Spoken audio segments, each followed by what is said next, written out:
如果明天有人宣布人类实现了全员永生，你会不会觉得这是医学的终极胜利？不，这恰恰是人类这个物种走向灭绝的倒计时。说真的，这个话不是我在危言耸听。在生物学里，永生的细胞在人体内有一个我们极其熟悉的名字，叫癌细胞。对，就是那个让你闻之色变的癌症。癌细胞为什么能永生？因为它的端粒酶被激活了，染色体末端的端粒不会缩短，细胞可以无限分裂下去。从某种意义上说，癌症就是人体里的细胞叛变，它选择了永生，而你选择了死亡。生命的本质是通过死亡来更新迭代，拒绝死亡就是拒绝演化。有意思的是，首个能活到1000岁的人类，大概率已经出生了。这不是我说的，是英国老年学家奥布里·德格雷的判断。但他将面临的不是无尽的快乐，而是前所未有的生存噩梦。你想想，活1000年，你的记忆能存多少？你的身份还能剩下多少？你身边的人换了几百茬了，你还认识谁？到那时候，活着本身可能才是最大的刑罚。在我们走向这个恐怖结局之前，科学界究竟已经把这扇禁忌之门推开了多大？这个问题的答案可能比你想象的要近得多。你听过寿命逃逸速度这个概念吗？这是科学界真正在严肃讨论的一个里程碑，不是科幻小说里的东西。它的意思很简单，当医学技术的进步速度使得人类预期寿命每年增加超过1年时，理论上人类就跨过了永生的门槛。说人话就是，你每活1年，医学进步就能给你续1年以上的命。你的寿命增长速度超过了你的衰老速度，你就逃逸了死亡的引力。这个概念最早是谁提出来的？未来学家雷库兹韦尔，一个被很多人当成先知，也被很多人当成疯子的美国发明家。他的预测时间线是这样的：2029年人类将达到寿命逃逸速度，2045年实现起点，人工智能完全超越人类智能。库兹韦尔的逻辑基础是科技加速发展。他指出，现代医学和技术进步的速度远超我们想象。2024年，他出版了新书《起点更近》。在书中，他给出了更具体的时间表。他说，我们现在正处于第一代生命延续的后期阶段，也就是用现有的医药和营养知识来克服健康挑战。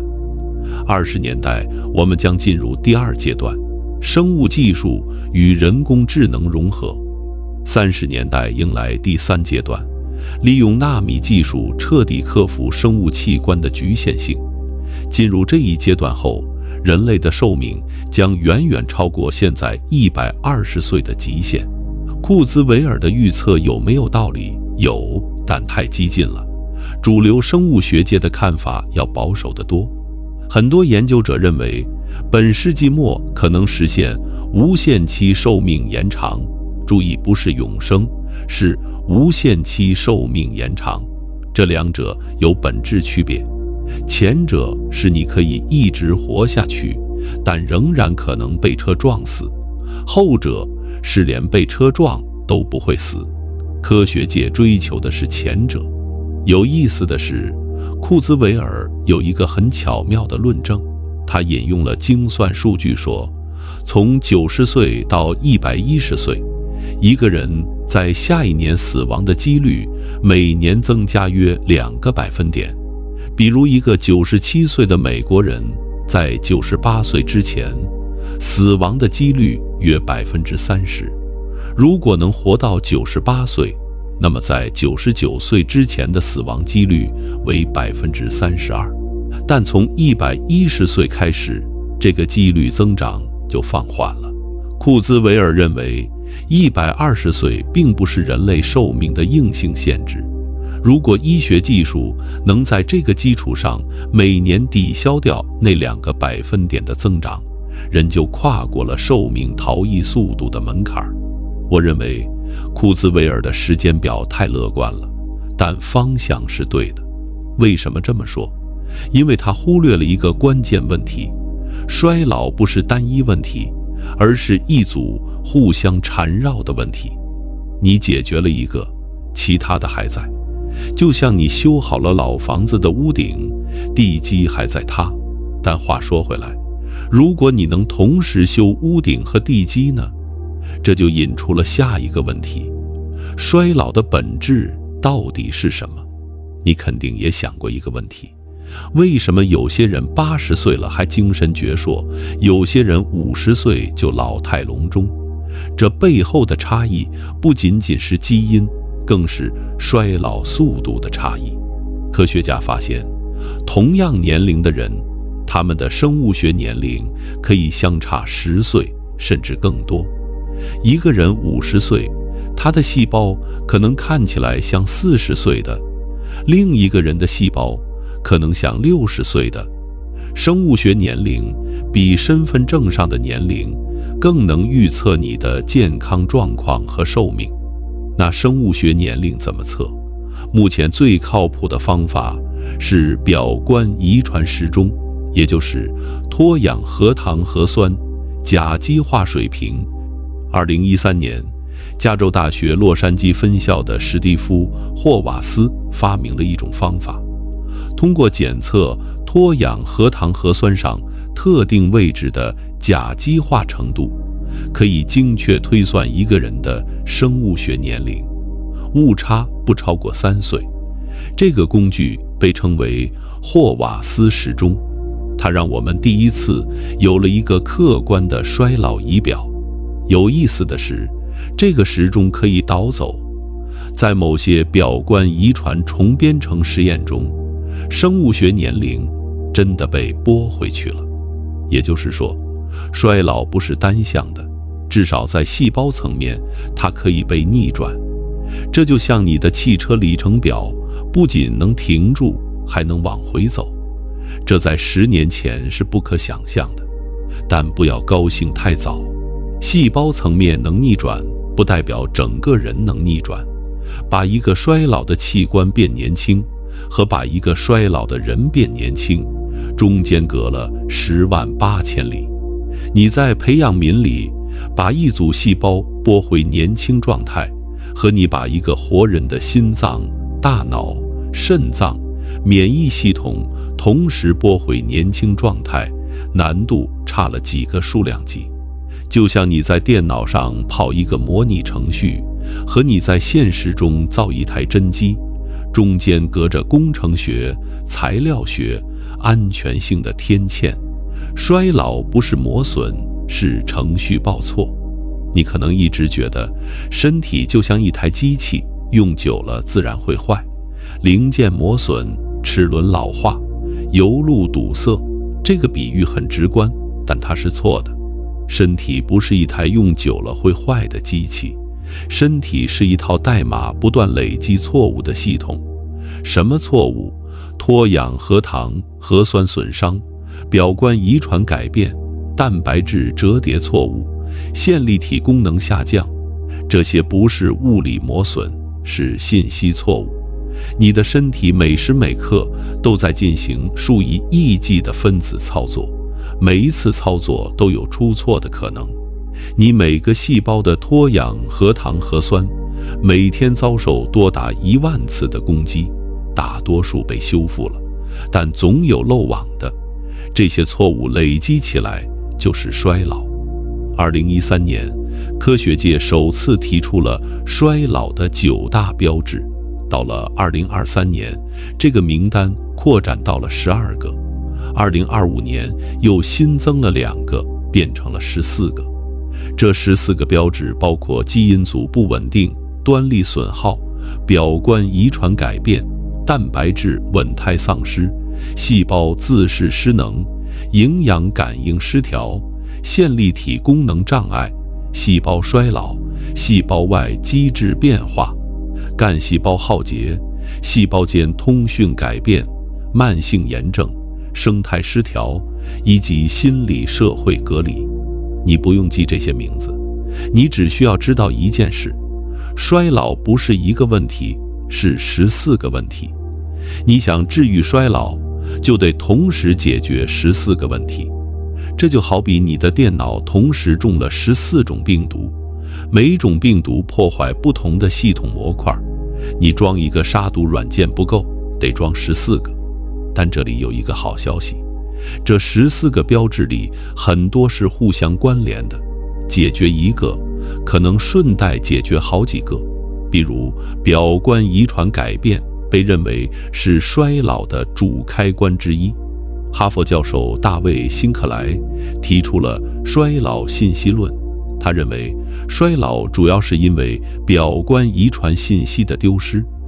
你可以把脱氧核糖核酸想象成一本蓝图，表观遗传信息就是施工顺序。蓝图没变，但施工顺序乱了，盖出来的房子就歪了。辛克莱认为，通过表观遗传重编程，我们有望逆转衰老。说个更具体的例子，你的脱氧核糖核酸上有一种叫甲基化的化学标记，它决定了哪些基因被打开，哪些被关闭。年轻细胞的甲基化模式非常精确，该开的开，该关的关。但随着年龄增长，甲基化模式开始紊乱，有些该开的基因被关了，有些该关的基因被开了。这就像一本食谱，原本说先放油再放菜，结果被改成了先放菜再放油，炒出来的菜味道就完全不对了。你的细胞也是这样，随着表观遗传标签越来越乱，它们的功能就越来越偏离正常。还有线粒体，你可能知道线粒体是细胞的发电厂，负责产生能量，但线粒体也会老，老化的线粒体产能效率下降，同时产生更多的活性氧，也就是自由基。这些自由基会攻击周围的一切，包括脱氧、核糖核酸、蛋白质和细胞膜。你可以把老化线粒体想象成一台老旧的发电机，不但发的电少了，还开始往外冒黑烟，把整个车间都熏脏了。再有就是干细胞耗竭。你年轻的时候，身体里有大量的干细胞，它们是万能修理工，哪里坏了就去哪里修。但随着年龄增长，干细胞数量急剧减少，剩下的也活力不足，你的伤口愈合变慢了，头发变白了，肌肉变少了，这些都是干细胞不够用的表现。就像一座城市的维修队，原来有1000人随叫随到，现在只剩50个老弱病残，怎么修得过来？还有慢性炎症，衰老的个体体内有一种持续的低度的炎症状态，科学家叫它炎性衰老。它不是那种你发烧、嗓子疼的急性炎症，而是一种你感觉不到但一直在搞破坏的慢性炎症。它侵蚀你的血管、关节、大脑，是很多老年病的根源。动脉粥样硬化、阿尔茨海默症、骨关节炎背后都有慢性炎症的影子。你可以把它想象成一场永不停火的低烈度战争，没有烟消，但永远在消耗你的身体。这就引出了一个关键判断：我们目前正处于减缓报错向修复报错过渡的黎明期。过去100年，医学做的主要是减缓报错，抗生素减缓感染导致的损伤，疫苗减缓病原体造成的脱氧核糖核酸破坏，控制血压和血糖，减缓血管损伤，都是在减缓，再让报错慢一点。但现在，科学界开始尝试修复，不是减缓报错，是直接把错误纠正过来，这是质的变化。说真的，这个转变就好比从防止电脑中病毒进化到一键恢复出厂设置，前者是防御，后者是修复。如果修复技术成熟，衰老就不再是单向的下坡路，而是一个可以被逆转的过程。但我们离那一天还有多远？这个问题的答案取决于你问谁。库兹韦尔说，2029年，我认为太乐观。主流科学界说本世纪末，我认为相对靠谱。但有一种折中说法，我认为最接近真相就是分阶段实现，先延长健康寿命，再延长绝对寿命。先让100岁的人拥有30岁的身体，再让150岁成为常态，最后才谈无限期寿命延长。有意思的是，这个过程不是匀速的，它会是指数式的。前50年慢得让人绝望，后50年快得让人措手不及。就像人工智能，50年没什么大进展，然后2022年聊天机器人横空出世，一下子所有人都觉得起点来了。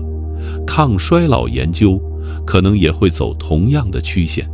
现在你觉得它慢得像蜗牛，但也许再过10年，某个突破就会让整条曲线突然拐头向上。那这个突破会从哪里来？从3个方向：生物学方向、赛博格方向和数字方向。接下来我们就一个一个说。人类想永生，不是1天2天了。从秦始皇派徐福出海找仙药，到今天硅谷大佬们往身上扎满传感器，方式变了，目标没变。但科学界真正在严肃推进的路径有3条，从最保守的维修碳基皮囊，到中间的硬件模块化替换，再到最激进的抛弃肉身，飞升硅基。这3条路径就像3级火箭，1级比1级猛，1级比1级离谱，但也1级比1级接近物理极限。路径1：生物学永生，维修碳基皮囊。这条路径的逻辑最简单，你身体坏了，我给你修，不换零件，不换身体，就在原来的碳基皮囊上动手术。怎么修？3个方向最热：清除衰老细胞，杀掉你体内的僵尸。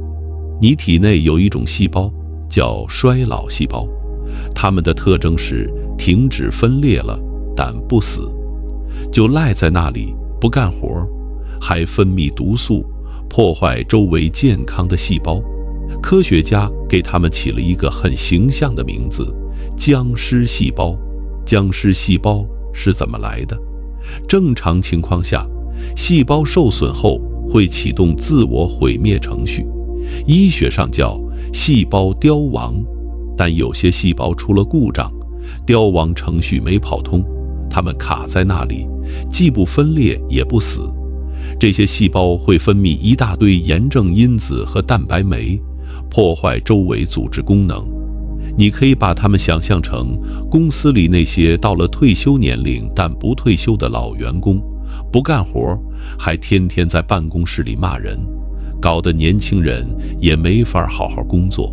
清除这些僵尸细胞的药物统称为衰老细胞清除剂。这个领域目前约有20项临床试验正在进行中。2024年7月，自然医学杂志发表了一项2期临床试验结果，研究者使用达沙替尼加胡皮素的组合治疗绝经后女性的骨质流失。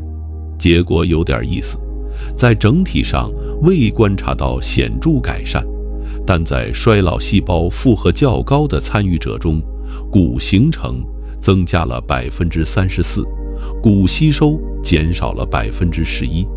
也就是说，僵尸细胞越多的人，清除了之后效果越好。这说明什么？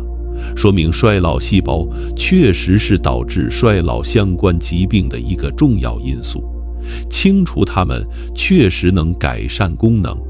2024年8月，《细胞代谢》期刊发表了一项研究，科学家以高表达的p21为靶点，清除小鼠体内的衰老细胞，不仅显著延长了小鼠的中位寿命，还延长了最大寿命和健康寿命。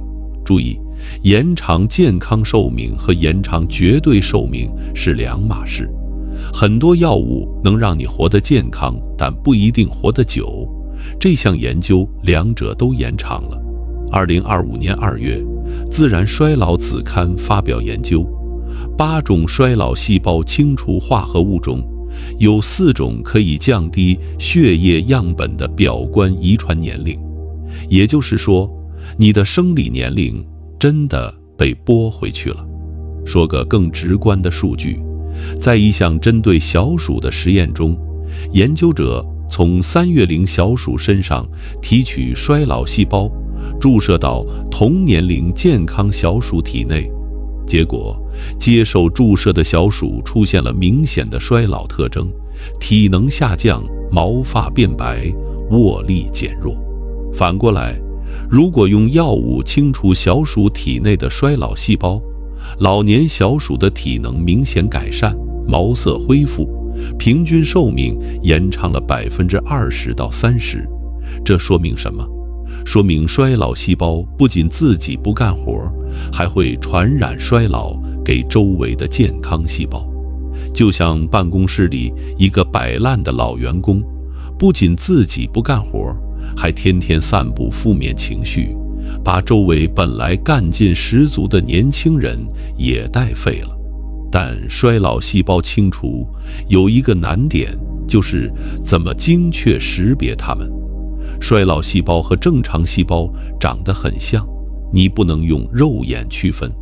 目前科学家用的最多的标记物是一种叫p16的蛋白质，衰老细胞会高表达这种蛋白质。但问题在于，不是所有衰老细胞都高表达p16，有些正常细胞也会短暂高表达它。这就像你想抓小偷，但小偷穿的衣服和普通人一样，偶尔有些好人也穿同样的衣服，你抓得太松会漏网，抓得太紧会误伤。所以，目前衰老细胞清除剂最大的挑战不是能不能杀，而是能不能精确杀。还有一点你必须知道，衰老细胞不全是有害的，在某些情况下，它们有积极的功能，比如促进伤口愈合，抑制肿瘤。如果你把所有衰老细胞全部杀光，可能也会出问题。就像你身体里的免疫系统，平时保护你，但过度活跃了就攻击自己的正常组织。衰老细胞也是一样，少了不行，多了也不行。所以未来的策略很可能是精细调控，而不是赶尽杀绝，把衰老细胞的数量维持在一个健康的范围内。我认为这条路径最有希望在10年内实现初步应用。原因很简单，药物开发周期相对短，作用机制清晰，已经有临床试验在跑。但它有天花板，清除衰老细胞只是打扫卫生，不是修房子。你把僵尸细胞清了，但导致细胞衰老的根本原因还在，新一批细胞还会变成僵尸。就像你把办公室里的老员工清走了，但如果公司制度不改，新招的年轻人过几年也会变成那样，表观遗传重编程，让时间倒流。如果说清除衰老细胞是打扫卫生，那表观遗传重编程就是真的让时间倒流。2024年1月，OpenAI 与抗衰老研究公司复古生物联合发布了一款人工智能模型，叫杰皮提4比微型。这款工具专门用于优化山中因子的蛋白质设计。山中因子是什么？2006年，日本科学家山中伸弥发现了4种转录因子：欧科特4、索克斯2、科尔福4和西麦克。它们可以把成年细胞重新编程为具有多能性的干细胞，也就是让成熟细胞返老还童，回到胚胎状态。山中伸弥因此获得了2012年诺贝尔生理学或医学奖。OpenAI 的人工智能模型干什么呢？它通过分析数十亿种蛋白质相互作用，优化山中因子的设计，把干细胞生产效率提升了50倍。50倍是什么概念？如果一个工厂原来一天生产100个零件，现在一天生产5000个，这种量级的提升可能会把表观遗传重编程从实验室搬到临床。更有意思的是，索尔克生物研究所的科学家用山中因子治疗不同年龄段的小鼠，结果发现长期治疗的小鼠在肾脏、皮肤等多个生理指标上都出现了显著的年轻化。它们受损皮肤的再生能力增强，不易留疤，血液中的代谢物与年轻小鼠相似。这说明山中因子不仅能暂停衰老，还能主动逆转衰老过程。注意，是逆转，不是减缓。但这里有一个大问题，山中因子中有一个叫西麦克的，它不仅能让细胞返老还童，还是已知的癌基因。过度重编程可能引发癌症。这就像你用一把威力太大的去污剂，污渍是洗干净了，但衣服也烂了。所以现在最热的方向是部分重编程，不是把细胞一路拉回胚胎状态，而是往回拉一点就停手，让它变年轻，但不变成干细胞。阿尔托斯实验室公司开发的瞬时表达系统就是这么干的，在保持细胞功能的同时，将端粒延长了30%。2025年8月，《细胞》期刊报道了一种叫间充质漂移的现象，它像一个幽灵，贯穿于人类的衰老和多种年龄相关疾病中。研究发现，通过部分重编程可以逆转这种漂移，这说明衰老不仅仅是变老，而是细胞身份在慢慢漂移，偏离了它们本来的功能类型。我站表观遗传重编程这条路线，认为它是3条生物学路径里潜力最大的。理由是，它不是在修补损伤，而是在重置系统。就像电脑不是在杀毒，而是在一键恢复出厂设置。恢复出厂设置当然有风险，可能丢数据，但如果你能精确控制恢复到哪个时间点，这就是最接近返老还童的技术。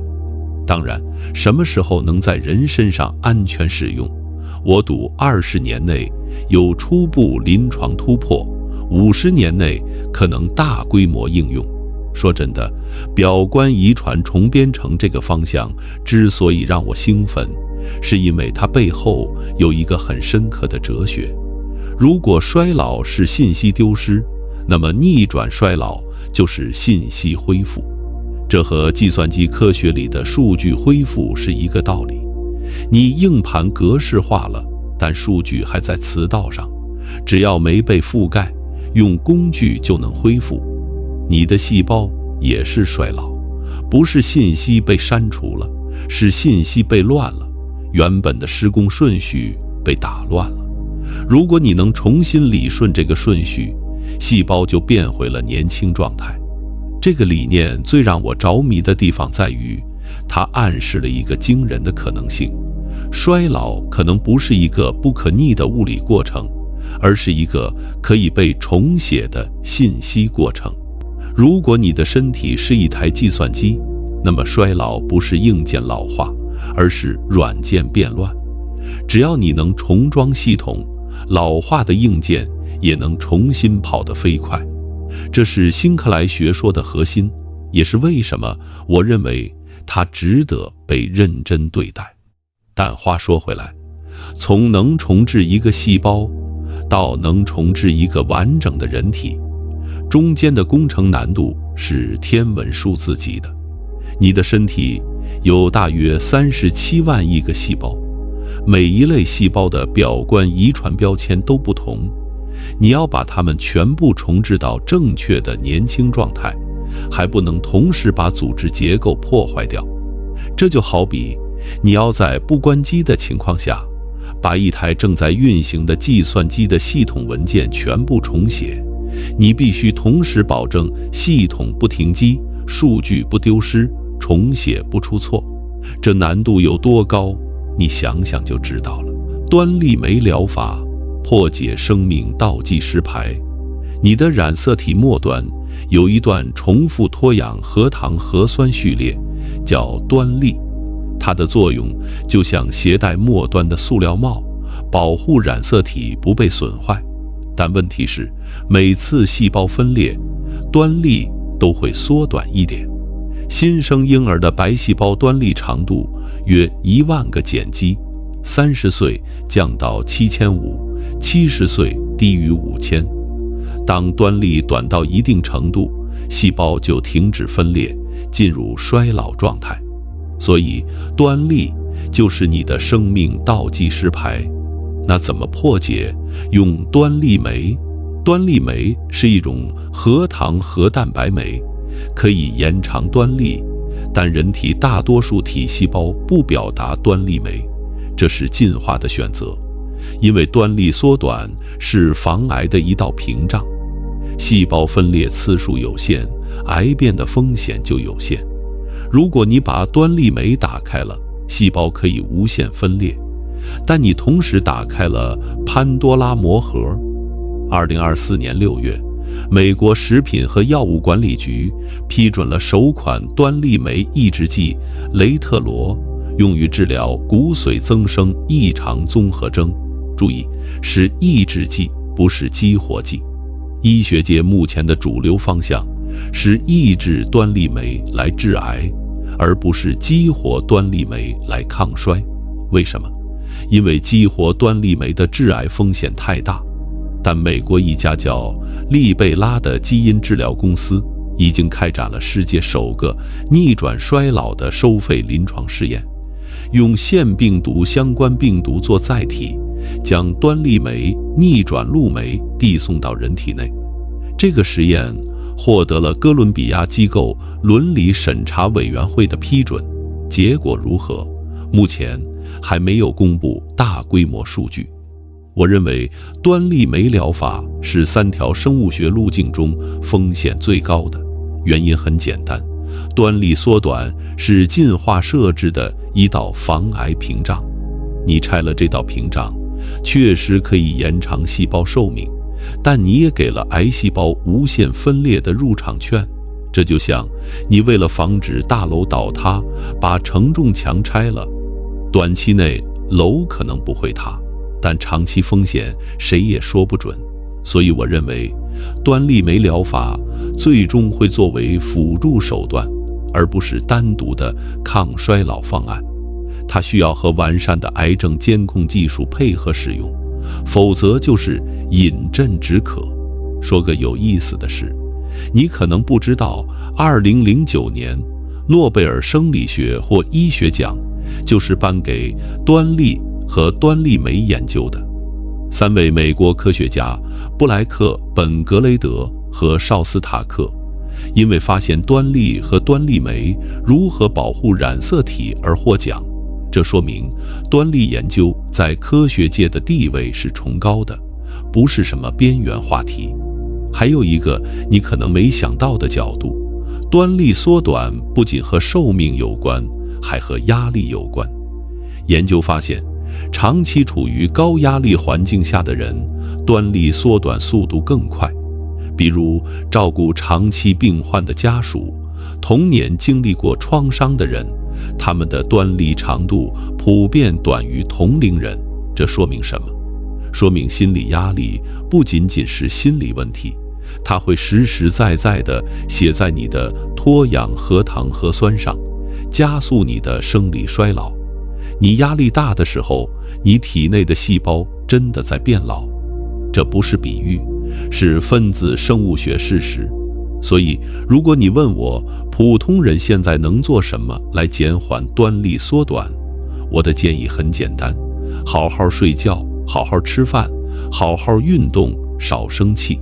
这些听起来是老生常谈，但从分子生物学角度看，它们确实能减缓端粒缩短。说真的，科学研究到头来证实了奶奶辈的智慧：早睡早起，身体好。这句话在分子层面都是对的。生物学永生这条路，总结一下就是：在现有的碳基身体上做文章，清除衰老细胞是打扫卫生，表观遗传重编程是恢复出厂设置，端粒酶疗法是拆承重墙。3条路叠加起来，有可能让人类寿命大幅延长，但离真正的永生还差得远。因为你的碳基皮囊有物理极限，就算细胞不老，你的大脑、心脏、关节这些器官的物理磨损和累积损伤仍然存在。你把软件修好了，硬件还是会在某个时刻罢工，那就引出了第2条路径：不修了，换。路径2：赛博格化，半人半机的硬件模块化替换。如果你身体的每个器官都能像汽车零件一样随时更换，你还需要怕衰老吗？这就是赛博格化路径的核心逻辑：不修旧零件，直接换新零件。器官替换，从猪心到3D 打印。2022年1月，马里兰大学医学中心完成了全球首例基因编辑猪心脏移植到活人体内的手术，患者术后存活了60天。2024年3月，美国麻省总医院成功将多基因编辑的猪肾移植到一位活体患者体内，患者术后存活了2个月。2025年3月，中国空军军医大学西京医院窦科峰院士团队在《自然》期刊上发表了一项里程碑式的成果：世界首例将6基因编辑的猪肝脏移植到脑死亡患者体内。肝脏在人体内存活并正常工作了10天，移植后2小时，猪肝开始产生胆汁，术后第10天，胆汁产量达到66.5毫升，猪源性白蛋白水平持续升高，肝功能指标保持稳定。你想想这意味着什么？全球每年器官移植需求只有不到10%能得到满足。中国器官移植供需比是1比8.36，平均8.36个人只有1个人能获得器官。如果一种移植技术成熟，猪的器官可以像血库一样批量储备，等待器官移植就不再是等死。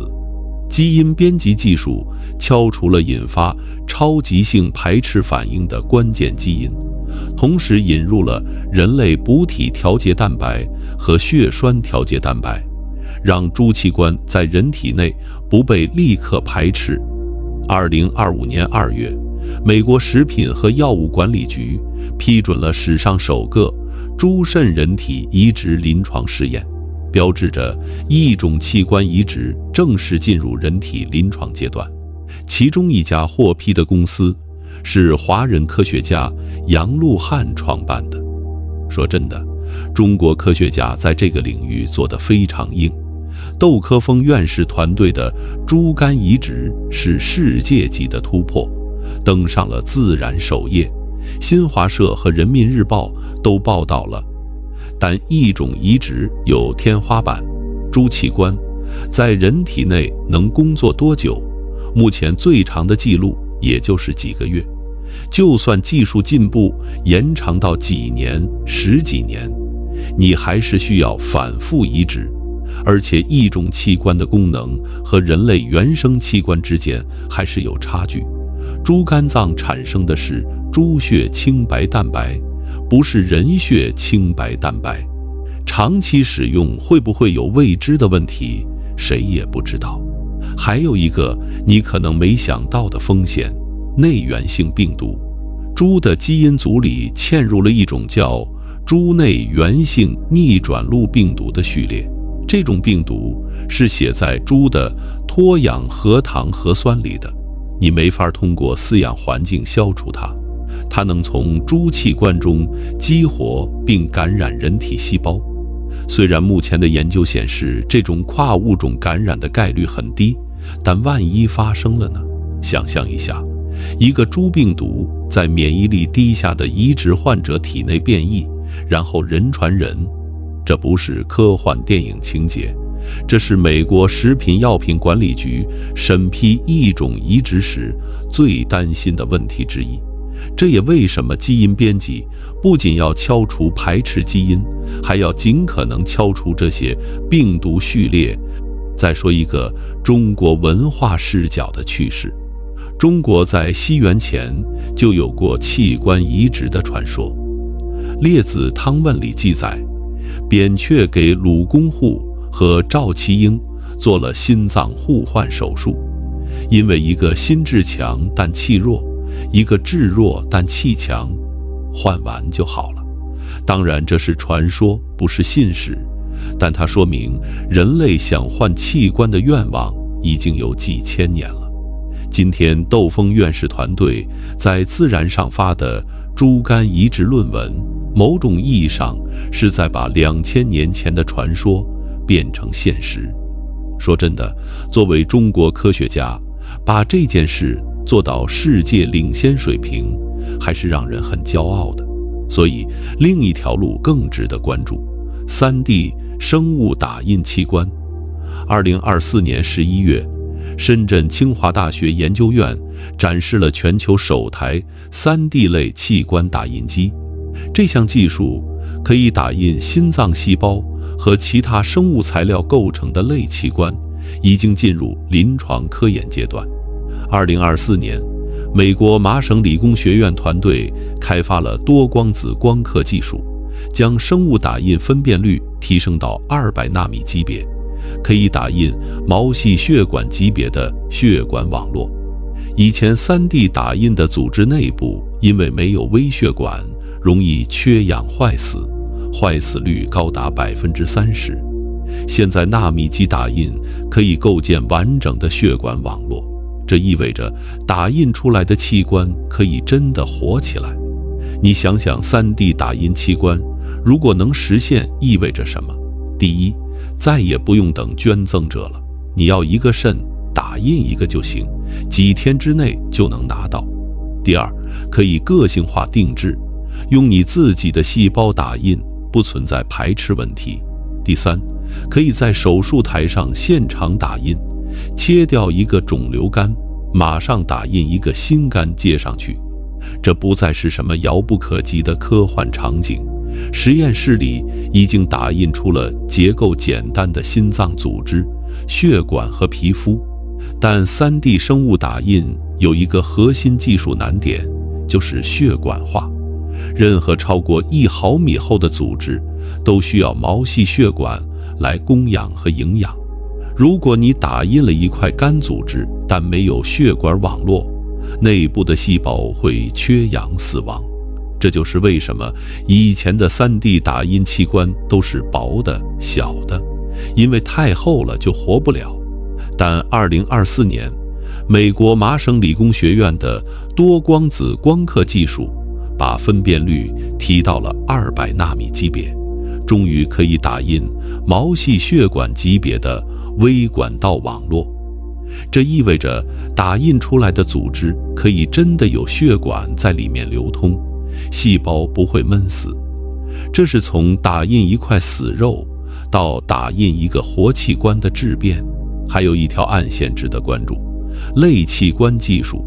类器官不是3D 打印出来的，是用干细胞在培养皿里让它自己长出来的微型器官。2024年，有研究团队成功用人类干细胞培育出了微型肝脏、微型肾脏和微型肠道。这些类器官虽然只有几毫米大小，但已经具备了真实器官的部分功能。它们可以用来测试药物毒性，未来甚至可能被种到人体里替代受损器官。这和3D 打印是2条线，但可能最终会合流。用3D 打印构建支架，用类器官填充功能细胞。说真的，3D 生物打印这个方向，中国走得非常靠前。深圳清华大学研究院的那台3D 类器官打印机，不仅是技术突破，更是思路突破。以前的生物打印就像挤牙膏，把细胞一层一层堆上去，但堆出来的组织没有血管，里面的细胞很快就饿死了。现在的纳米机打印可以打出毛细血管网络，细胞可以透过血管壁获取营养和氧气。这就像盖房子，不仅盖了墙和地板，还铺了水管和电线，房子才真正能住人。但3D 打印器官也有一个根本性的难题：你怎么让打印出来的器官拥有正确的神经连接和淋巴系统？一个真正的心脏不仅需要心肌细胞和血管，还需要神经系统来调节心跳节奏，需要淋巴系统来维持组织液平衡。现在打印出来的心脏类器官能跳，但跳得没有节奏，因为它的神经还没接上。这就像你造了一辆车，发动机能转，但方向盘和刹车还没装，你没法开上路。所以我觉得 3D 打印器官的发展会分3步走。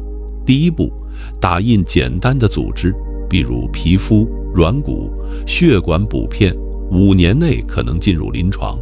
第二步，打印复杂的类器官，用于药物筛选和疾病建模，10年内大规模应用。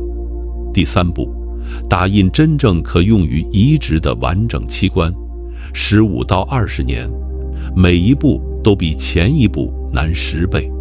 我认为器官替换这条路径，10年内会有第一批3D 打印的简单器官进入临床，比如皮肤、软骨、血管这些结构简单的组织。20年内，心脏、肝脏等复杂器官可能开始临床试验。但大脑呢？大脑是换不了的。你换了心脏还是你，换了肝还是你，但你换了大脑还是你吗？这个问题我们待会儿再说。脑机接口与纳米机器人。马斯克的公司神经连接在2024年1月完成了首例人体植入。一位因潜水事故瘫痪的前国际象棋棋手诺兰·阿伯，手术后仅凭1年就能在社交媒体发帖玩游戏。截至2025年9月，全球已有12名患者植入了神经连接设备。2026年神经连接计划大规模量产，马斯克说，手术将几乎完全自动化，目标是到2030年为超过22000人实施手术。但神经连接目前做的还只是读取大脑信号，把你的想法变成电脑指令。真正的赛博格化需要的是双向交互，不仅读取，还要写入。不仅能把你的想法传给电脑，还要能把电脑的信息传回你的大脑。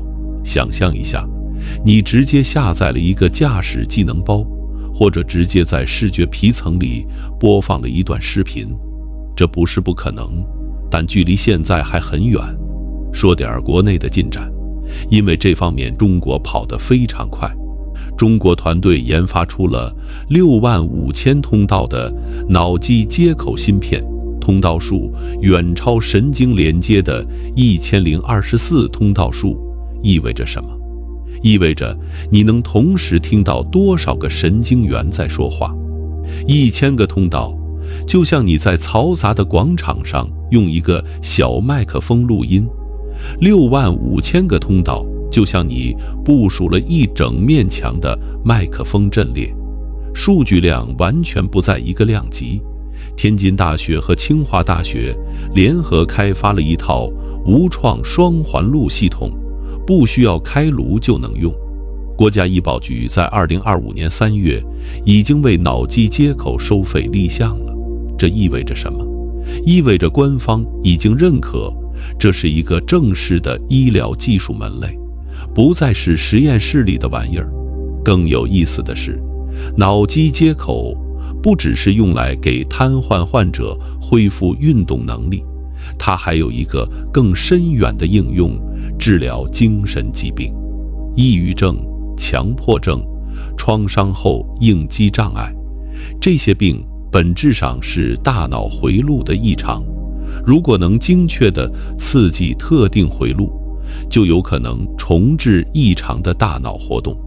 2024年已经有临床试验显示，通过深部脑刺激可以显著改善难治性抑郁症患者的症状。这不是心理咨询，是直接在大脑里接电线。听起来有点赛博朋克，但对于那些被抑郁症折磨了几十年的患者来说，这可能是一条生路。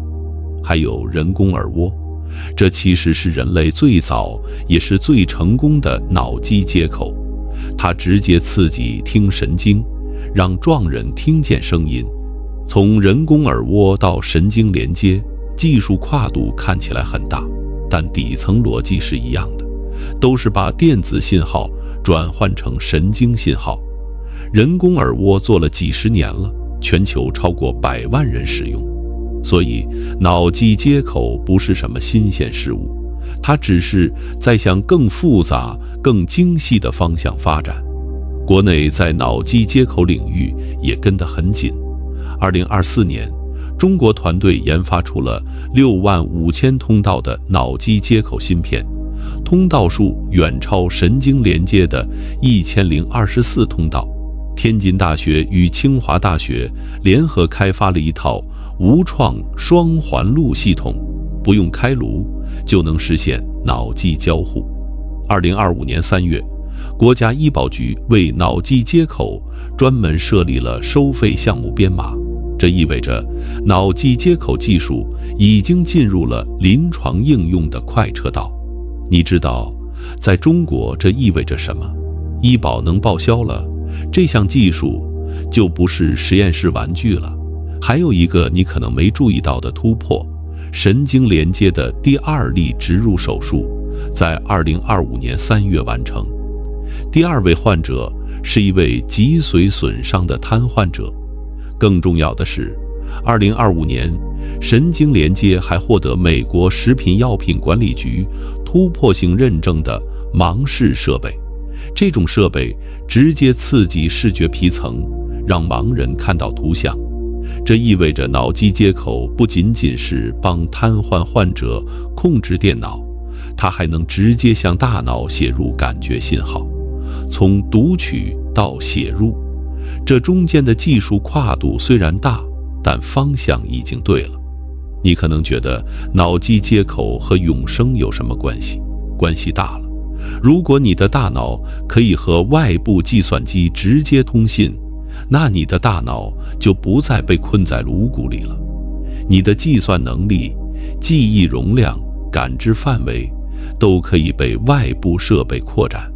你脑子里装不下的知识可以存在云端，需要的时候直接调用。你的大脑变小了不够用，没关系，外接一个超级计算机就行了。这不就是变相的大脑扩容吗？当然，这还只是初步的，真正的赛博格化意味着你的生物大脑和人工智能深度融合，你分不清哪些想法是你自己产生的，哪些是人工智能辅助的。你的意识不再是纯粹的生物意识，而是碳硅混合意识。到那个时候，你是谁这个问题就变得更加模糊了。但脑机接口的进展确实让人刮目相看。神经连接的设备有1024个电极，实际使用约400个。马斯克的目标是在2026年实现全自动化手术机器人操作，甚至不需要移除硬脑膜。更长远的目标包括恢复视觉。他们有一个叫盲视的设备，已经获得了美国食品药品管理局突破性认证，计划直接刺激视觉皮层，让盲人看到图像。还要帮瘫痪患者重新行走，通过在脊髓植入信号桥接设备。中国这边也不差，中国团队研发出了65000通道的脑机接口芯片，通道数远超神经连接。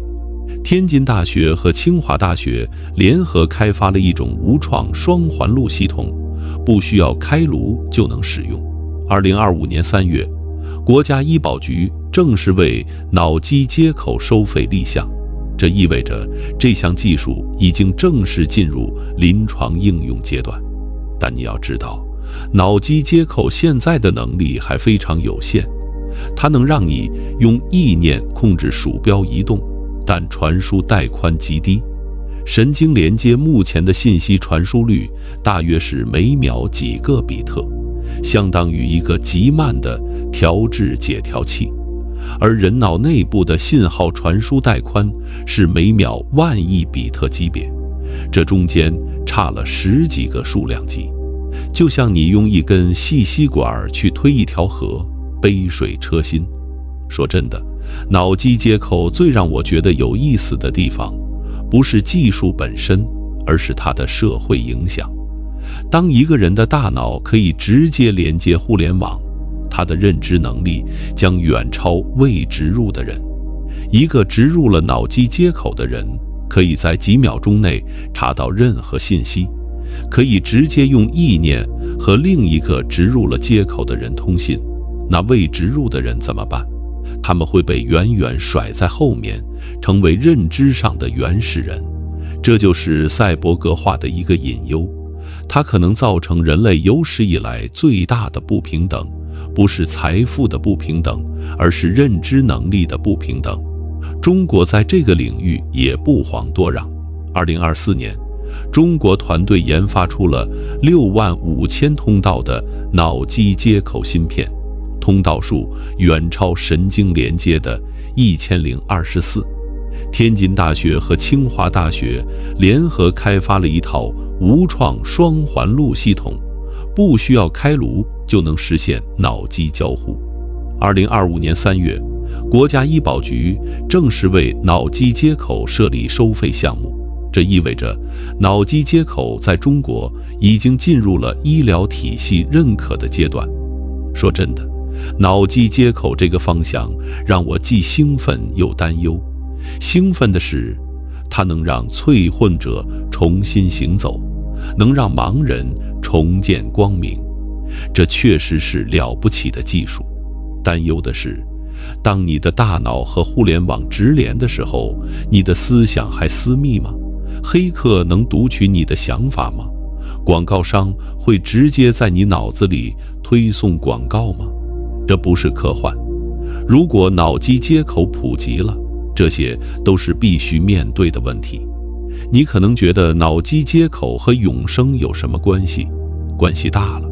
如果你未来要走赛博格化路线，你的大脑需要和外部设备无缝对接。你换了一个机械心脏，你的大脑得能控制它。你装了一个纳米机器人系统，你的大脑得能指挥它。脑机接口就是人脑和机器之间的网卡，没有它，你的碳基大脑和硅基零件无法协同工作。还有一点，你肯定想过，神经连接的患者用意念控制电脑，这看起来是医学奇迹，但从另一个角度想，这不就是意识上传的第一步吗？你的想法可以变成电脑指令，说明你的意识和机器之间已经建立了一个通道。虽然现在只能传几个简单的指令，但谁能说未来不能传更多？也许有一天，你不只是用意念发帖，而是用意念思考，你的思维过程本身就跑在云端服务器上。更科幻的是纳米机器人。库兹韦尔在《起点更近》里预言，30年代我们将利用纳米技术彻底克服生物器官的局限性。纳米机器人进入血液循环，实时修复血管壁，甚至代替免疫细胞消灭病原体。肉体的脆弱性被机械的耐用性取代。你想想，如果你的血管里有几百万个纳米机器人，每天都在帮你清理血管垃圾，修复脱氧核糖、核酸损伤，消灭癌变细胞，你的身体就像一个被全天候维护的机器，理论上可以运行很久很久。但纳米机器人也有问题，你的免疫系统不傻，它会把纳米机器人当成入侵者攻击。而且纳米机器人的能源从哪儿来？在血液里跑来跑去，电池怎么解决？体积太小了，做不了复杂任务；体积大了，又堵血管。这些问题目前都没有好的解决方案。我认为纳米机器人最终会实现，但时间线比库兹韦尔说的要长得多，50年起步吧。但脑机接口这件事，往深了想，会让人发急。你以为植入芯片是帮你恢复功能，但如果它能写入信号呢？如果有人能通过你的脑机接口往你的脑子里植入想法呢？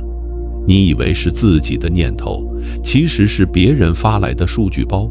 这比任何黑客攻击都可怕，因为被攻击的不是你的电脑，是你的意识本身。还有身份认同的问题。如果你装了一条机械手臂，力量比原来大10倍，你的大脑需要重新适应这个新身体，神经可塑性是有限的。你装了太多机械部件后，你还是人类吗？还是说你变成了一个驾驶着人体外套的机器？这不仅是哲学问题，它会影响法律。如果你身体60%是机械部件，你出事故了，赔的是人损还是物损？这听起来像玩笑，但20年后可能成为真问题。赛博格化这条路的本质是，你把碳基零件一个一个换成更耐用的东西，换了心脏，换了肾，换了关节，换了血管，但有一个零件你换不了，就是你的大脑。大脑不是一颗可以摘下来换新的螺丝钉，它是你的意识所在，是你的你。那如果连大脑也换了呢？那就到了第3条路，路径3：数字永生，意识上传，抛弃肉身，飞升硅基。这是最激进、最科幻，也最接近物理极限的永生形态。逻辑很简单，你的意识不是你的大脑，你的意识是大脑中信息的一种组织方式。如果把这种组织方式完整地复制到另一个载体上，比如一台超级计算机，你的意识就脱离了肉体，可以在服务器中以光速运行。大脑连接组扫描你的灵魂。人类大脑大约有860亿个神经元，每个神经元通过多达1万个突触与其他神经元连接，总连接数可达100万亿个。这860亿个神经元和100万亿个突触连接的完整图谱，就叫大脑连接组。2024年，哈佛大学和谷歌研究中心联合发布了有史以来最大的人类大脑神经连接数据集，但那个样本只有1立方毫米，大约1颗罂粟籽大小。就这么一小块脑组织里，包含了57000个神经元、230毫米的血管和1.5亿个突触。你要扫描整个大脑，数据量是这个样本的数百万倍。2024年12月，复旦大学团队在《自然》子刊上发布了人类全脑规模的数字孪生脑，在包含14012个图形处理器的高性能计算系统中，实现了860亿神经元规模、47.8万亿神经突触的全人脑尺度模拟。这是目前最大规模的人脑数字模拟，但注意，这是模拟，不是扫描。它是用数学模型重建了一个类似人脑的网络，不是把某个具体的人的大脑扫描进去。扫描一个真实的人脑连接组，目前的技术做不到。电子显微镜可以看清突触级别的细节，但要扫描整个人脑，需要把脑切成极薄的切片，一片一片看。这过程是破坏性的，你得先把脑取出来，固定、切片，然后扫描。换句话说，你得先死才能被上传。神经工程师兰达尔·科恩估计，最多10年后，人类就能通过修复术更换大脑的一些组织部件。75年内可以制造模拟出整个大脑。我认为他太乐观了。理由很简单，我们连一个线虫的脑连接组都搞了10几年才完成，线虫只有302个神经元，果蝇的脑连接组到2024年才基本完成，果蝇有约13.5万个神经元，人脑是果蝇的63万倍。这不是线性增长的问题，是指数级的复杂度爆炸，碳基向硅基的跃迁。假设你真的扫描完了，你的860亿个神经元和100万亿个突触连接全部变成了数字，上传到了一台超级计算机里，接下来发生什么？你的意识，如果它真的可以被上传的话，将以光速在服务器中运行，你的思维速度可能比现在快几百万倍。你可以在1秒钟内体验完一辈子的记忆，你可以在虚拟世界里创造任何你想要的东西，因为没有物理限制。你可以同时出现在多个地方，因为数字信息可以复制。但这里有一个致命的问题，那个被上传的你还是你吗？想象一下这个场景，你得了绝症，快死了，你来到一家意识上传中心，叫心灵雕刻。他们的技术能测量你大脑的每一个特征，关联你的性格、感官体验、记忆。他们把你扫描完毕，在大脑被扫描的同时，你的生物大脑还在桌子上正常工作。那我问你，你的意识是从大脑转移到了计算机里，还是计算机里只是产生了一个和你一模一样的副本？如果上传过程不涉及摧毁你的生物大脑，那你还在桌子上躺着呢。计算机里那个你醒来后说太好了，我上传成功了，但桌子上的你还在那里，同样有意识，同样会想我还没上传呢。哪个是真的你？这是一个哲学问题，不是技术问题。哲学家们管它叫同一性悖论，目前没有标准答案。有人认为意识是连续的，不可复制，上传只是创造了一个副本，原版还是得死。也有人认为意识就是信息模式，只要模式一样，就是同一个人。我认为上传后的那个不是你，是你的副本。但这个副本自己不会这么认为，他会觉得他就是你。这就像你把一份文件复制粘贴了一份，2份文件内容一模一样，但你不能说它们是同一份文件。复制可以无限进行，如果你被上传了3次，3个副本同时醒来，他们都说我是你，但你已经不存在了。有意思的是，数字永生还有一个最朴素的风险：服务器断电，你的意识跑在服务器上，服务器需要电力维护。如果100年后没人给你续费，你的永生就结束了。或者更糟，有人黑进了服务器，篡改了你的数据，你的记忆被修改了，你的性格被调整了，你变成了另一个人，你自己都不知道。这不是永生，这是成为永远无法醒来的电子囚徒。说真的，3条路径里，数字永生离我们最远。不是技术不可能，是它牵扯的哲学问题太多，而且技术上需要扫描精度和数据量都是天文数字。但如果你问我100年后哪条路径最可能实现，我反而会说是数字永生，因为碳基身体有物理极限，赛博格化也只是延长。只有数字永生，才真正摆脱了肉身的束缚。前提是你不在乎那个数字副本是不是真的你。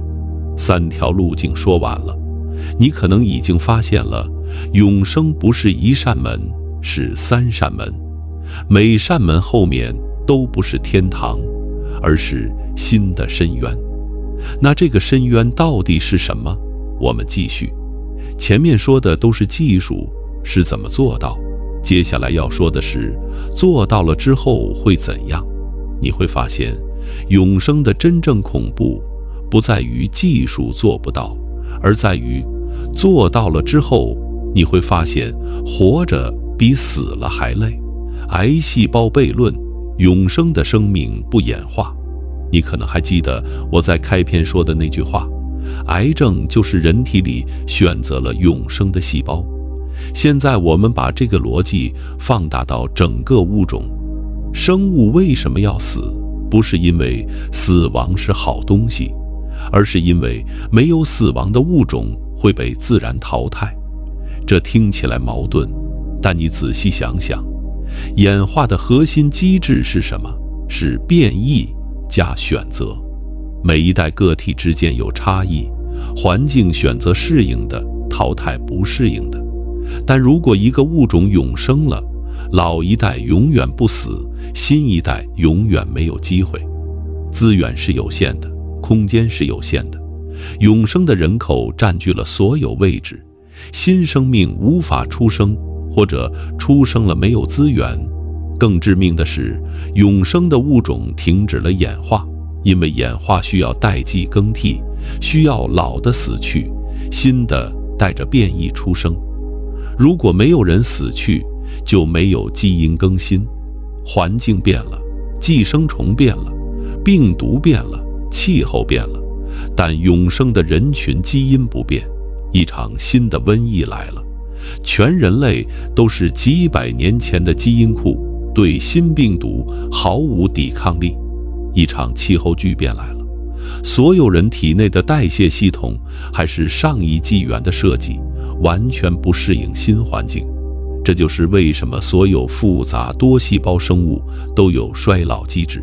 衰老不是磨损，是编好的程序。你的脱氧核糖核酸里写着什么时候开始降低维护投入，什么时候开始让身体走下坡路。这听起来很残忍，但从物种角度来说，这是最聪明的策略，让完成繁殖任务的个体逐渐退场，把资源和空间留给下一代，让基因池不断更新。有意思的是，自然界确实有一些接近永生的生物。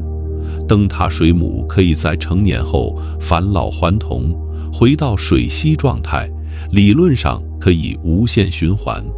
但这些生物的永生是有条件的，它们生活在海洋中，没有天敌时才永生，被吃了就是被吃了，而且他们的永生是物种级别的，不是个体级别的。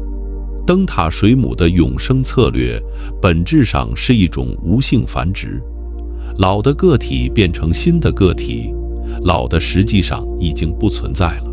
所以我坚决认为，永生是演化的死局。如果人类真的实现了全员永生，那么在演化意义上，人类这个物种已经死了，不再有变异，不再有选择，不再有更新。你可能活了1000年，但你还是1000年前的你。外面的世界已经变了1000次，你一次都没变。群体加速黑洞，无限寿命意味着指数级需求爆炸。接下来算一笔最现实的账。现在全球有80亿人，每年出生约1.3亿，死亡约0.6亿。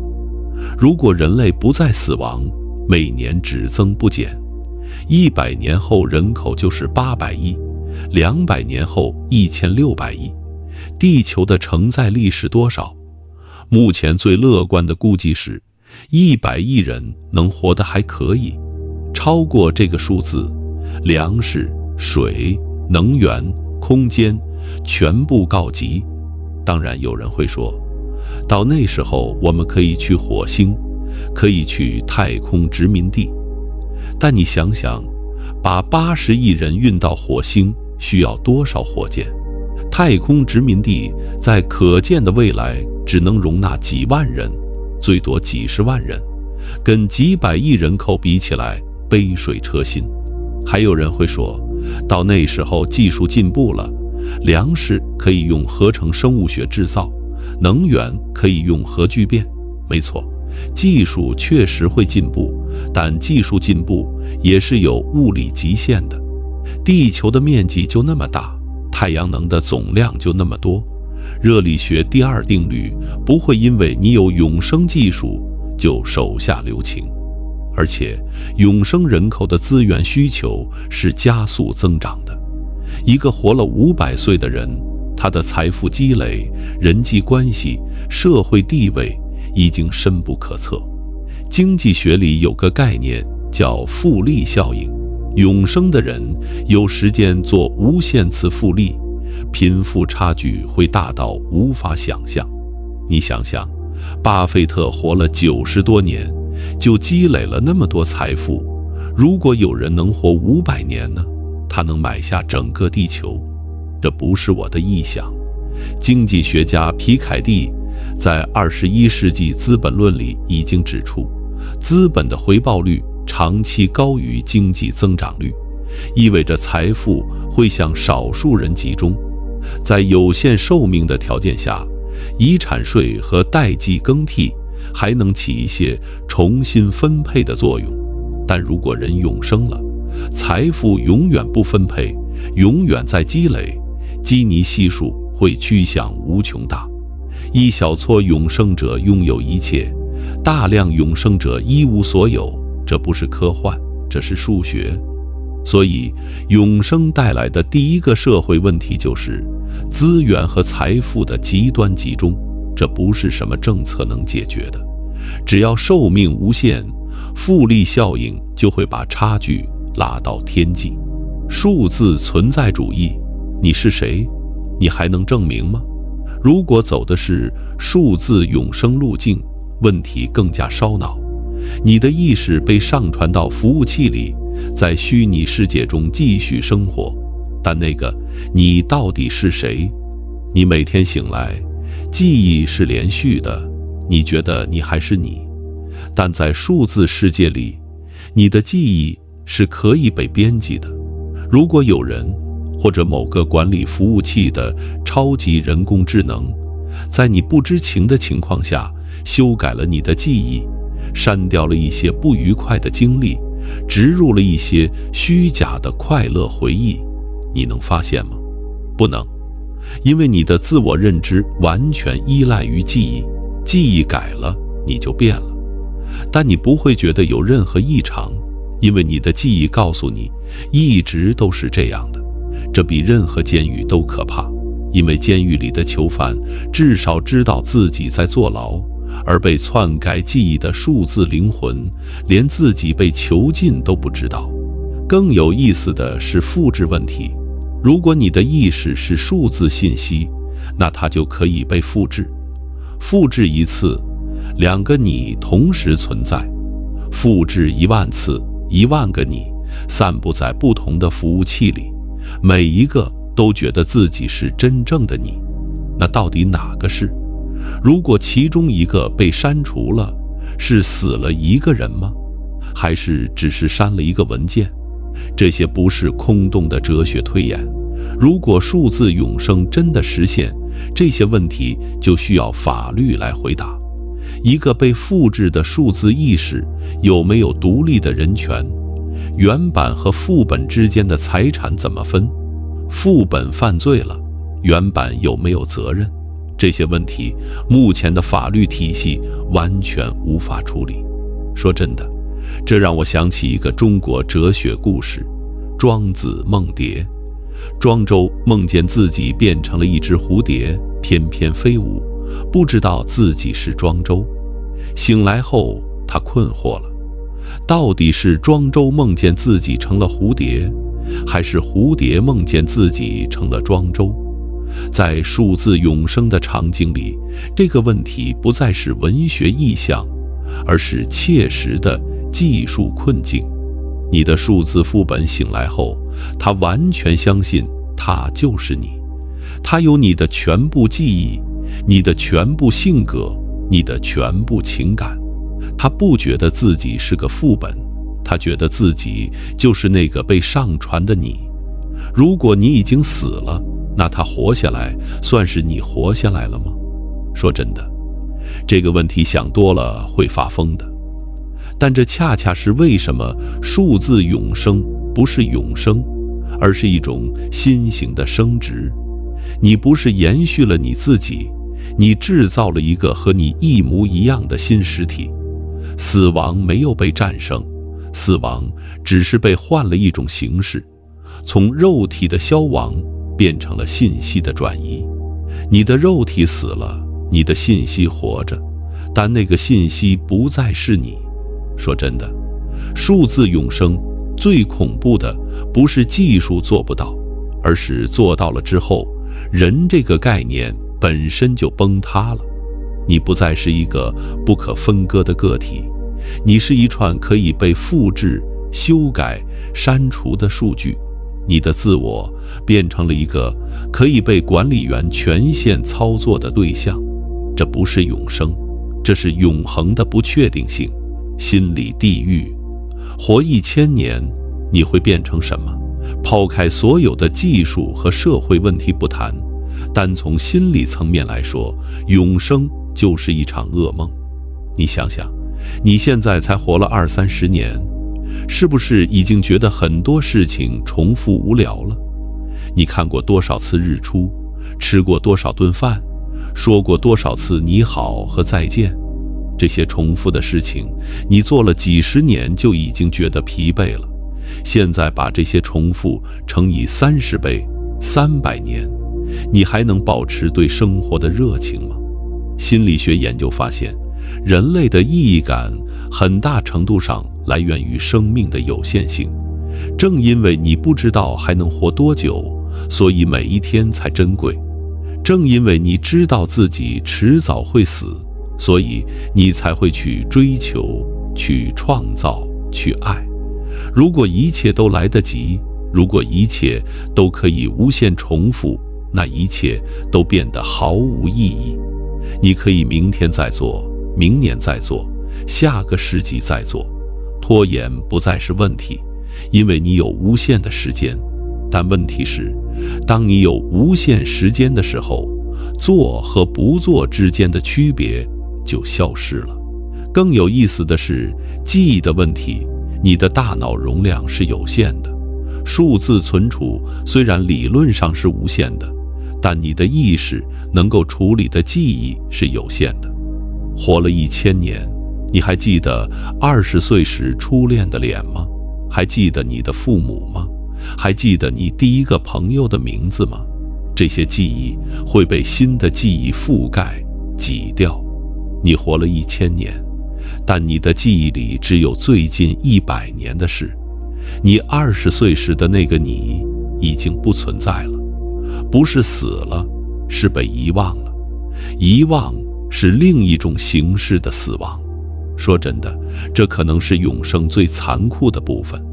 你选择永生，是因为你想留住一切，但你的大脑留不住，它就像一个容量有限的硬盘，新的数据不断覆盖旧的，你拼命想记住的面孔、声音、气味都慢慢模糊了，然后消失了。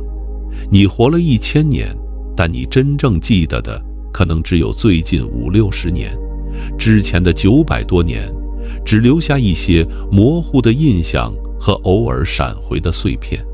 你的人生变成了一本被撕掉了大部分页码的书，你只知道它曾经很厚，但里面写了什么，你已经不记得了。有意思的是，英国哲学家伯纳德·威廉斯在19世纪70年代就讨论过这个问题。他提出了一个思想实验：假设一个人永生了，最终会陷入无法忍受的无聊和绝望之中，因为所有可能的体验都会被穷尽，所有可能的快乐都会重复到令人作呕。当一切都体验过了，活着就只剩下重复。所以我坚决认为，永生是心理层面的地狱，不是因为它让你痛苦，而是因为它让意义本身消亡。有限的生命创造意义，无限的生命消解意义。你之所以觉得活着有价值，恰恰是因为你会死。说了一路永生的恐怖，你可能会觉得我是个悲观主义者，其实不是。我说这些，恰恰是因为我觉得追求永生是人类最勇敢也最愚蠢的事情。勇敢在于我们不认命，愚蠢在于我们可能打开了一个关不上的盒子。有意思的是，科学界有一条不成文的规矩，叫做科学以葬礼推进。意思是，科学范式的更替往往不是因为持旧观点的人被说服了，而是因为他们死了。新一代从小接受新观点的人接管了学术界。马克思·普朗克说过，一个新的科学真理不是靠使他的反对者信服而取得胜利的，而是因为这些反对者最终死去了，熟悉新理论的新一代成长起来了。这句话放到永生上格外讽刺。如果人永生了，科学就不再以葬礼推进了，因为持旧观点的人永远不会死去，新理论永远无法取代旧理论。学术进步会停滞，社会会冻结，整个文明会变成一潭死水。你活了1000年，你的老师可能还活着，你老师的老师可能也还活着。再说一个更现实的担忧，永生如果实现了，谁先用上肯定是富人。穷人连看个病都费劲，怎么可能用得起100万美元一针的抗衰老疗法？这意味着永生技术会先让一小撮超级富豪永生，而穷人继续生老病死。这不仅仅是贫富差距了，这是物种分化。有钱人变成永生的新人类，穷人还是碳基凡人。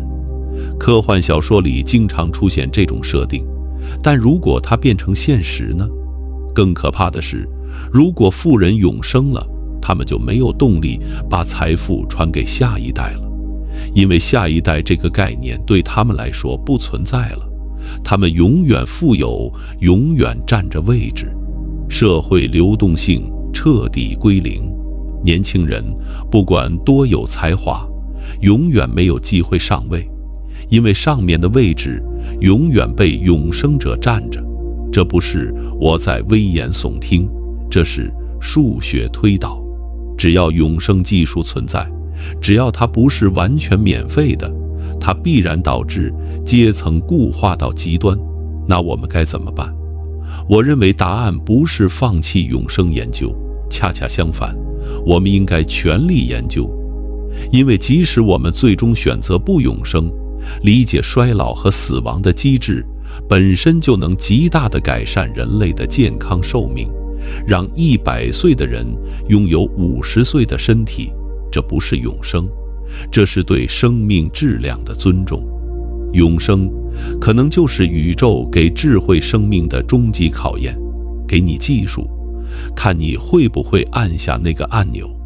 如果按了，你的文明就走进了死局；如果不按，你接受了有限生命的礼物，继续演化，继续迭代，继续在有限中创造无限的意义。有意思的是，你可能已经注意到，整个宇宙里唯一真正永生的东西，不是灯塔水母，不是癌细胞，而是能量和物质本身。你身体里的每一个原子，都来自几十亿年前恒星的核心。恒星死了，爆发了，把原子抛向太空，其中一些聚成了太阳和地球，一些组成了你的身体。你不是在宇宙中，你就是宇宙本身。你的每一个原子都永生不灭，只是它们组合成你的时间是有限的。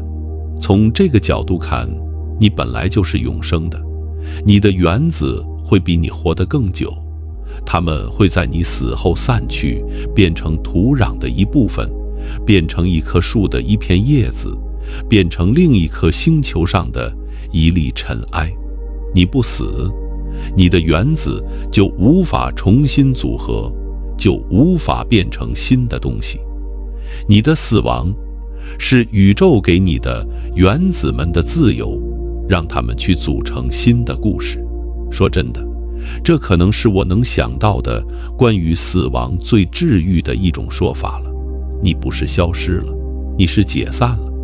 你的原子们各自去流浪，去组成新的生命，新的星辰，新的故事。你的你消失了，但你的一切都在，只是换了一种形式继续存在。所以我们离永生还有多久？技术上也许50年到100年，但真正的答案是，我们本来就是永生的，只是不是以我们想象的那种方式。我们想的那种永生永远不会来，也不该来。晚安。